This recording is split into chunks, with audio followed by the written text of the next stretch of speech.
Так, мына жана көлдөгү айтылып аткан 1600 гектар жерге курулуп аткан солнечный панелдер, күн панелдери да мына. Бул күн панелдери коюлуп бүтүп калыптыр.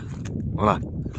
Кудай буйрса ушул ишке киришсе, Кыргызстанга саатына орто эсеп менен 1800 мегаваттык электр энергия өндүрө алат да. Конечно, күндүзгүсүн. Мына Кудай буйрса высоковольтный столбалар орнотулуп тияка чейин. Бирок линиялары тартылуу, жаңы тартылуу иштери жүрүп аттыр. Мына высоковольттор бүт орнотулуп, булар орнотулуп. Могу жерде көрүнүп атканы бир 100дөн 1 белги болот эми бир 1600 гектардын көрүнсө бир 10 гектар жери көрүнүп атат да биздин көзүбүзгөчү. Баягы мунун масштабын, мунун чоңдугун тартыш үчүн дрону бар адам келип, дрон менен тартыш керек экен да өйдөтөн. Жанына келсең чет эле көрүнүп калат экен. Мына Кудайга шүгүр. Бирдемени айтсаң эле өткөндө бир стадион курулуп атат десең, бир акылдуулар көбөйүп кетти бизде. Стадион кургача завод, фабрика курбайбы, анан стадион сага нан таап береби деген бир кызыктай бир акылы кем адамдар. Ошолорго бир айтып коеюнчу, заводдор толтура курулуп атат бизде, мини заводдор.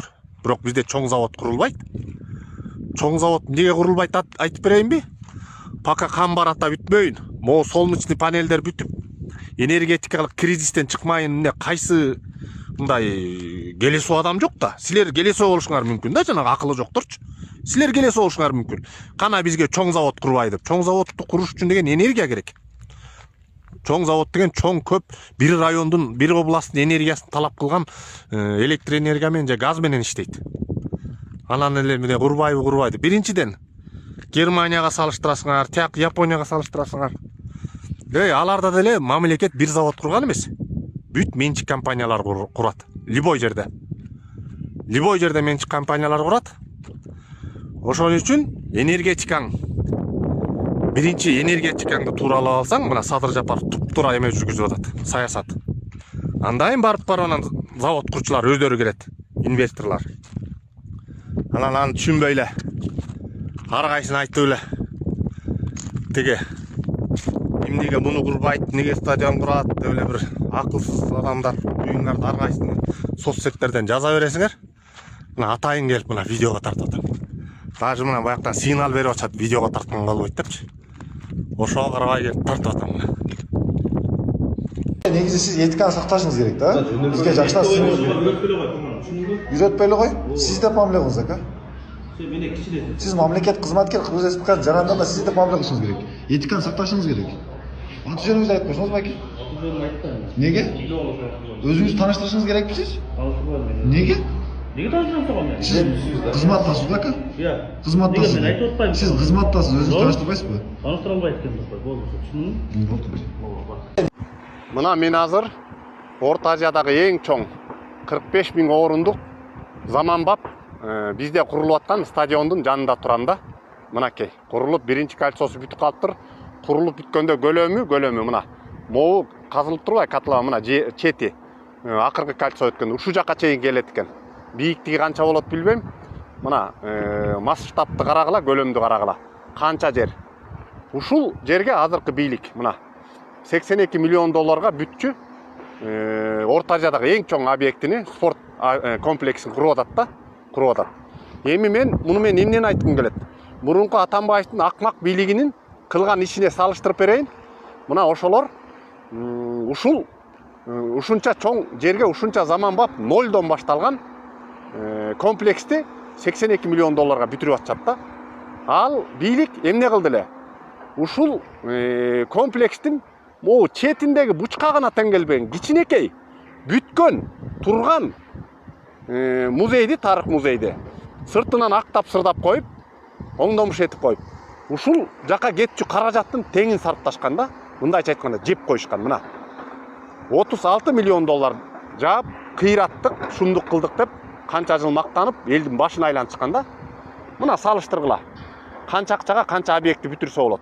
Могу жерде бүткөн объектин эмес, нолдон ээн кагырап жаткан жерди казып башталган бужеңге деген эмне деген кымбат турчу жанагы электр энергия, отопленияны баарын тартып келиш керек. Канализация дегендин барчы. Ошонун баарына мына 82 миллион доллар кетет экен. А мурункулар эмне кылган?